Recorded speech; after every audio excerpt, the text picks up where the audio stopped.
She stood at the edge of the candle-lit drawing room while the laughter curled around her like smoke. 8 months married, and her husband still introduced her as Lady Rothwell, in a tone so flat it erased her completely. The Dowager Viscountess Cranford had just remarked that some roses bloomed too hastily in poor soil, and the entire room understood the insult. Laughter followed, delicate and cruel. Evangeline kept her face still, her hands folded, her heart beating so loudly she was sure the chandelier trembled. She looked toward her husband. Duke Cadmus Rothwell stood with his back half-turned, his profile carved from winter, his attention fixed on a political discussion that did not include her. He had heard. He simply did not care. That was the moment she felt the last ember of hope inside her extinguish quietly, without drama, like a candle starved of air. The marriage had been a transaction. Everyone knew. The Duke of Rothwell needed the Thornwood estates to secure a northern trade route, and the Crown had offered the lands as part of a quiet settlement after Evangeline's father was arrested for treason. She had been 20 years old, suddenly orphaned, her name soiled beyond repair. Cadmus Rothwell came to her guardian's house not with a proposal but with terms. He did not look at her face. He looked at the map on the desk. She remembered his voice, low and precise, explaining that the Union would grant her protection and a title. She remembered saying yes because she had no other home, and because something in the coldness of his gray eyes made her believe there was a man beneath the ice, a man she might reach if she tried hard enough. She spent the first months trying. She learned his preferences, the way he took his tea, the book stacked beside his chair, the particular silence that meant his leg pained him from an old riding injury. She placed fresh flowers in his study. She asked gentle questions about his day. He answered with monosyllables, and sometimes he did not answer at all. Each night she lay in her separate chamber, staring at the ceiling, telling herself that patience was a form of courage. The day of the picnic marked her first public humiliation as his wife. The county families gathered on the south lawn of Rothwell Hall, and Evangeline had worn a pale blue gown she had embroidered herself, hopping to look worthy of her position. Cadmus escorted her across the grass with the formality one might offer a distant cousin. When Lady Pemberton asked how the new Duchess was settling in, Cadmus replied, "She has excellent needlework, and nothing else." The silence that followed was a verdict. Evangeline smiled until her cheeks ached. Later, she overheard two young ladies whispering behind the hedge, "She's practically invisible to him. I almost pity her." The word invisible lodged in her chest and stayed. She tried to understand him. His steward, Mr. Finch, let slip one evening that the Duke's younger brother, Rowan, had died 6 years earlier in a border skirmish that many blamed on poor intelligence from local landowners. Evangeline's father had been one of those landowners. The connection was never spoken aloud, but she felt it in every clipped word, every averted glance. Cadmus Rothwell blamed her bloodline for a wound that would never heal. He married her for land and punished her for a ghost. The months stretched. Autumn arrived with cold mists and early frosts. Evangeline stopped placing flowers. She stopped asking questions. She began to spend her mornings with the tenants, a quiet rebellion that no one noticed at first. She visited the cottages along the eastern boundary, learned the names of children, listened to complaints about drainage and grain levies. The steward was surprised, then grateful, then protective. The housekeeper, Mrs. Porter, a woman of sharp eyes and warmer heart than she admitted, began to set aside baskets for the Duchess to carry. Evangeline discovered that being useful made the loneliness bearable. She could not be loved, but she could be necessary. Winter brought the first change, though she did not recognize it then. A fever swept through the lower village, and Evangeline spent 3 weeks organizing broth kitchens, herbal remedies, and a rota of healthy servants to tend the sick. She barely slept. She lost weight. One night she returned to the hall so exhausted that she sat on the stone steps of the terrace rather than climbed to her rooms. The Duke found her there, a shawl clutched around her shoulders, her eyes closed. He stopped. She sensed his presence and looked up. The moon was high and his face was half in shadow, but she saw something unfamiliar in his expression, a hesitation, as if he were about to speak. Then he nodded once and walked inside. The moment passed. She told herself it meant nothing, but a small, treacherous part of her replayed his shadowed gaze for days. By spring, Evangeline had built a quiet life that did not revolve around her husband. She helped establish a small school for the estate children. She convinced the steward to experiment with new crop rotations. The tenants no longer called her the trader's daughter in whispers. They called her our Duchess. She still attended dinners and assemblies at her husband's side, but now she did not flinch when he spoke of her with polite indifference. She sat serene, her spine straight, her smile steady. He did not notice that the warmth had gone from her eyes because he had never looked for it. The arrival of Mr. Thomas Ashby altered the atmosphere in ways no one predicted. He was a land agent from the neighboring county, hired to advise on a joint irrigation project. He was 32, soft-spoken, with kind brown eyes and a manner that made people feel heard. From his first week, he treated Evangeline with genuine respect. He asked her opinion on soil quality and tenant welfare and actually listened to her answers. They walked the fields together, notebooks in hand, discussing drainage ditches and winter wheat. He laughed easily. He never looked through her. Evangeline did not think of it as anything more than professional friendship, but the servants noticed, and the tenants noticed, and eventually the Duke noticed. The first sharp glance came during a dinner where Thomas Ashby was invited to the high table. Evangeline sat at the far end, and Mr. Ashby, seated opposite, recounted a humorous story about a stubborn cart horse. Evangeline laughed, her face brightening in a way it had not done for a year. She looked up and found her husband staring at her. His gaze was not indifferent. It was hard, measuring, something darker flickering beneath the surface. She sobered instantly, and the familiar weight of his disapproval settled on her shoulders. She did not understand it then. She thought he was angry that she had drawn attention. She did not realize it was jealousy. The following week, Cadmus Rothwell appeared in the East Meadow where Evangeline was inspecting a broken fence. He rode up alone, dismounted, and stood beside her without speaking. The silence was uncomfortable. Finally, he said, "Mr. Ashby seems to require a great deal of your time." His tone was carefully neutral, but the words were a blade wrapped in silk. Evangeline answered calmly that the irrigation project was complex, and Mr. Ashby valued her knowledge of the tenants. The Duke's jaw tightened. "Your knowledge," he repeated, as if the words tasted bitter. He mounted his horse and rode away without another word. She watched him go, her heart pounding with a confusion that felt almost like hope, but she crushed it quickly. Hope was a trap she had escaped once. She would not walk back in. The emotional distance that had always defined their marriage now belonged to her as well. She was polite, capable, utterly unreachable. The Duke began to linger in doorways, to appear unexpectedly in the morning room where she took her breakfast, to ask abrupt questions about estate matters that he had never cared about before. She answered each question with competence and nothing more. He frowned. He paced.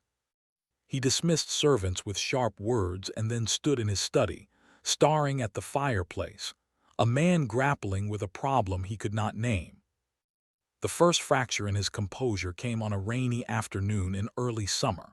Evangeline had taken tea with the vicar's wife and was walking back through the rose garden when she saw Cadmus standing near the fountain, coatless, rain plastering his dark hair to his forehead. He looked at her with an intensity that stopped her mid-step. "You are always gone," he said, and the accusation in his voice was raw, almost bewildered. She tilted her head, genuinely confused.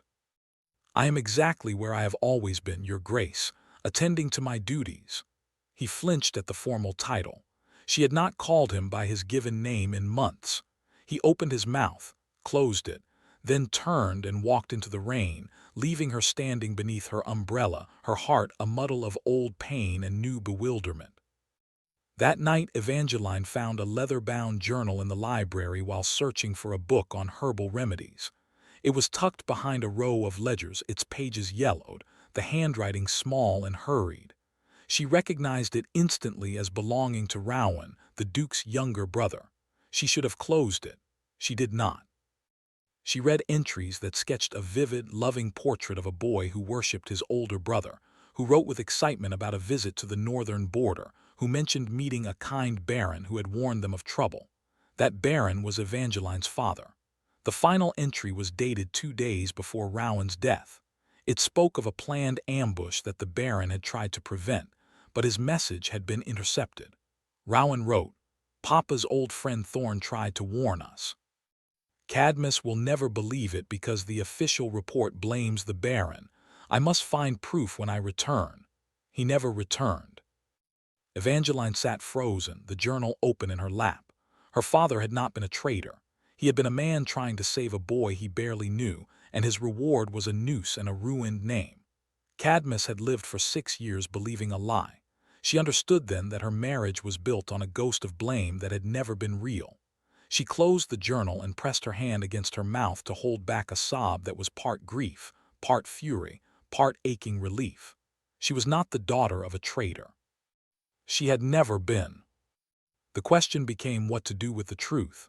She thought of taking the journal to Cadmus, laying it open before him, saying, "Here is your error, here is your cruelty made plain." But something stopped her. She realized with a clarity that felt like ice water that she did not want a husband who loved her only because the facts had changed. She wanted to be loved for herself or not at all. She placed the journal back in its hiding place and walked to her room with dry eyes and a heart that felt heavier and lighter at the same time. The second revelation arrived a week later, not in a journal but in the form of a visitor. Lord Halstead, a baron from the northern borderlands, came to Rothwell Hall on political business. He was gray-haired, blunt-spoken, and he remembered Evangeline's father. Over brandy in the study with Cadmus present, Halstead mentioned casually that the late Baron Thorn had intercepted a traitor's missive 6 years ago and paid with his life. "A bad business," Halstead said, shaking his head. The Crown hushed it up because the real traitor had powerful friends. Thorn's daughter was left to bear the shame. He glanced at Evangeline with something like pity. "I heard she married. I hope she found peace." The silence that followed was devastating. Cadmus Rothwell went so still he might have been carved from stone. His face lost all color. He looked at Evangeline, and in his eyes she saw the slow, horrifying collapse of a belief that had held him together for years. The lie crumbled, and beneath it was nothing but the weight of what he had done. He had married an innocent woman and punished her for a sin that never existed. He had let society humiliate her. He had let her stand alone in drawing rooms while he looked away. He had watched her light dim and done nothing, because he believed she carried darkness in her blood. Lord Halstead left the next morning, unaware of the earthquake he had triggered. Cadmus did not speak of the revelation. He retreated into a silence so profound that the servants whispered about his health. He canceled appointments. He stopped eating meals. He walked the grounds at strange hours, his face haunted. Evangeline observed all this from a careful distance. She did not go to him. She did not offer comfort. She had spent 2 years offering comfort and been met with stone. Now the stone was cracking, and she found she no longer had the strength to hold it together. The emotional direction shifted one evening when she found him standing outside her private sitting room. He looked disheveled, his cravat loose, his eyes red-rimmed. "May I speak with you?" he asked, and his voice was so unlike the cold duke she knew that she almost stepped back. She nodded and let him in. He stood near the window, not meeting her gaze, and said, "I read my brother's journal. I found it tonight. I know everything. Your father tried to save him. Your father was innocent." He paused and his voice cracked. "I have wronged you in ways I cannot count." Evangeline sat in the chair by the hearth, her hands folded. She did not weep. She did not rage. She simply said, "Yes." One word, soft as a feather, heavy as a stone. He flinched as though struck. He began to speak of regret, of guilt, of nights he had spent wondering why she never complained. She listened, and when he fell silent, she said, "I do not need your guilt. Guilt is easy, it passes." She rose and walked to the door. "Good night, Your Grace." She left him standing there, and for the first time in their marriage, she was the one who walked away without looking back. The days that followed were strange and suspended. Cadmus did not return to his cold habits. Instead, he hovered. He appeared at the school she had established, watching from a distance as she helped a child with her letters. He left a volume of poetry on her desk, a first edition she had once admired in a bookshop window. He had remembered. The gesture undid her more than any grand declaration could. She did not acknowledge the book, but she did not return it either.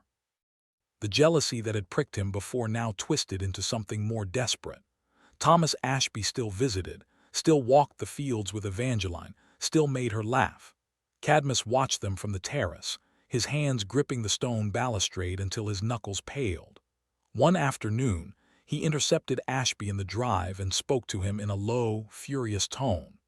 Evangeline did not hear the words, but Ashby left early and did not return for a fortnight. When she confronted Cadmus, he did not deny it.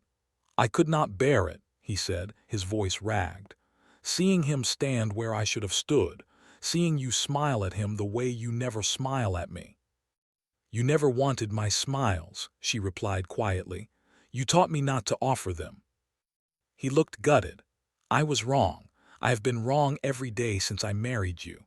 I was wrong to be cold. I was wrong to blame you. I was wrong to let you believe you were invisible. You are the most visible person in my world, Evangeline. You have been for months. I was too proud and too broken to admit it." She wanted to believe him. The part of her that remembered the early months, the hopeful flowers, the careful questions, yearned toward his words like a plant toward light. But she had learned that light could be withdrawn. She had learned to grow in the dark.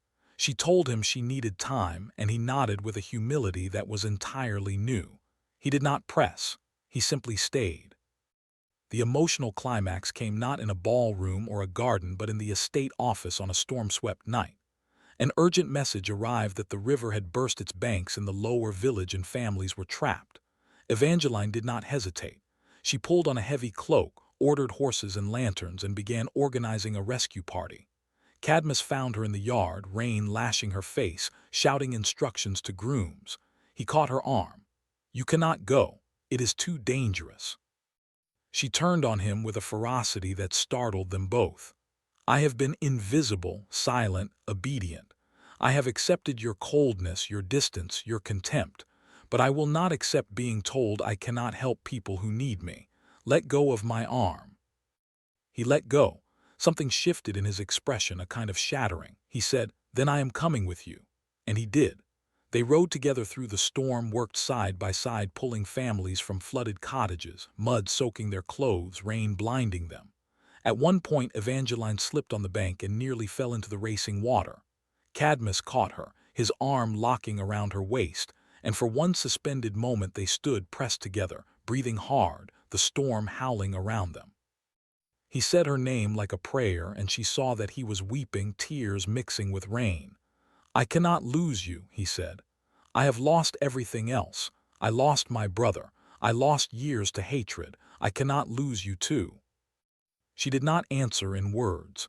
She pressed her hand to his chest, felt the wild beat of his heart, and nodded. They finished the rescue, and by dawn the village was safe. The confession that followed was not poetic or rehearsed. It happened in the quiet of the library after they had returned, wrapped in blankets, sipping broth. Cadmus knelt before her chair, an act so unexpected that she nearly spilled her cup. He took her hands and spoke in a voice scraped raw. "I loved you too late. I loved you while I was pushing you away. I loved you when I saw you walking through the rain to the tenants. I loved you when you stopped looking at me. I loved you when you laughed with another man, and I realized what I had thrown aside. I have no right to ask for anything, but I will spend the rest of my life earning the chance to love you openly, if you will let me." Evangeline looked down at his bent head, at the proud duke who had ruled his world with ice, now kneeling before her like a supplicant. The anger she had carried for so long did not vanish, but it softened, shaped itself into something she could hold without being burned. She touched his hair, and he shuddered. "I am not the girl who placed flowers in your study," she said. "She is gone. I am someone different now, stronger, quieter. I will not be invisible again." He lifted his head, and his eyes were wet but steady. "I do not want you to be invisible. I want you to be so vividly present that I never forget what a fool I have been. I want to walk beside you, not ahead of you. I want to earn your smiles again, one by one, however long it takes." She considered him, this man she had once loved with desperate hope, then hated with quiet despair, and now saw with a strange, tentative tenderness. The healing would be slow. Trust was a thread easily broken and slowly mended. But as dawn light crept through the library windows, she nodded. She did not say, "I forgive you" or "I love you." She simply said, "Then we shall walk together." And in the end, that was enough to begin. The months that followed were not a fairy tale. There were silences that ached, moments when old resentments flared, nights when Evangeline woke and wondered if she had made the right choice. But Cadmus did not retreat. He was patient and present. He learned to ask about her work instead of interrogating. He stopped hovering and started helping. He walked with her to the village, listened to the tenants without interrupting, and slowly earned their respect as a man rather than a title. The day the schoolchildren presented him with a clumsily painted portrait of the hall, he laughed, a genuine, startled sound that Evangeline had never heard before. She caught his eye across the room, and for the first time in 3 years she smiled at him freely, without reservation, without fear. Thomas Ashby eventually returned, and Cadmus greeted him with stiff civility that softened into genuine appreciation when Ashby complimented the new drainage system Evangeline had designed.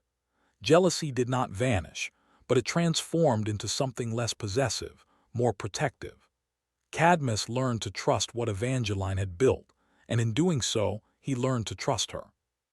The estate flourished, the whispers of society faded, replaced by grudging admiration for the Duchess who had turned barren fields into productive farms, and a cold marriage into something quietly radiant. Cadmus and Evangeline did not flaunt their reconciliation. They simply lived it, in morning walks along the repaired fences, in shared ledgers by the fire, in the way he reached for her hand when he thought no one was watching. One evening in late autumn they stood on the same terrace where she had once sat alone in exhaustion. The air smelled of wood smoke and chrysanthemums. Cadmus turned to her and said, "I used to think strength was holding everyone at a distance. You showed me it is letting someone in." He slipped a ring from his finger, a plain gold band that had belonged to his mother, and placed it on her palm. "This is not a replacement for the vows I broke. It is a new vow. I will see you, Evangeline, every day. I will listen. I will be there before you call." She closed her fingers around the ring and felt its warmth, not from the metal but from the promise. She looked up at the man who had once been her prison and now was her home. "Then I will let you," she said, and her voice was clear and strong, the voice of a woman who had walked through loneliness and come out the other side, not broken, but whole. They stood together as the stars emerged, and the hall behind them glowed with candlelight, and somewhere in the village a child laughed, and the river flowed calm within its repaired banks. The pain of the past did not disappear, but it was no longer a wall between them. It was a scar they had learned to trace with gentle fingers, a reminder of how far they had come. And that, in the end, was the truest kind of love, not the fire that consumes, but the steady light that endures the storm and still burns when morning comes.